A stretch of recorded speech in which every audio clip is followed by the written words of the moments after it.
Last year ஐபிஎல்ல Mi கேப்டனா Hardik Pandya appoint பண்ணியிருந்தாங்க. ஆனால் எம்ஐ மேனேஜ்மெண்ட் நினைச்ச மாதிரி டீம் பெர்ஃபார்ம் பண்ணலை. தொடக்கத்திலிருந்தே டீம் தடுமாறிக்கிட்டு தான் இருந்துச்சு. அது மட்டும் இல்லாத மும்பையில் நடந்த எம்ஐ வர்சஸ் பஞ்சாப் கிங்ஸ் மேட்ச்க்கு ஃபர்ஸ்ட் டைம் ஹர்திக் பாண்டியாக்கு ஸ்லோ ஓவர் காரணத்துக்காக ஃபைன் போட்டாங்க பிசிசிஐ. செகண்ட் டைம் எல்எஸ்ஜி கூட நடந்த அவே மேட்ச்லேயும் ஸ்லோ ஓவர் ரேட்டுக்காக ஹர்திக்கு ஃபைன் போட்டாங்க பிசிஐ. அதுக்கப்புறம் எம்ஐ லாஸ்ட் லீக் மேட்சான அவங்க ஹோம் கிரவுண்ட்லேயே நடந்த எம்ஐ வர்சஸ் எல்எஸ்ஜி மேட்ச்லேயும் ஸ்லோ ஓவர் ரேட்டட் காரணமாக ஹர்திக்கு 30% ஆஃப் மேட்ச் ஃபீஸையும் டீமில் விளையாடின மற்ற பிளேயர் இன்க்ளூடிங் இம்பேக்ட் பிளேயருக்கு சேர்த்து 12 lakhs இல்லைனா 50% ஆஃப் மேட்ச் ஃபீஸை ஃபைனாக போட்டாங்க பிசிசிஐ.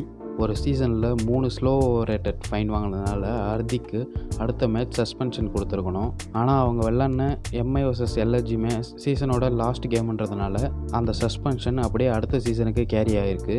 அதனால தான் ஹர்திக் சிஎஸ்கே வர்சஸ் எம்ஐ மேட்ச்க்கு சஸ்பெண்ட் ஆவார்னு எதிர்பார்க்கப்படுது.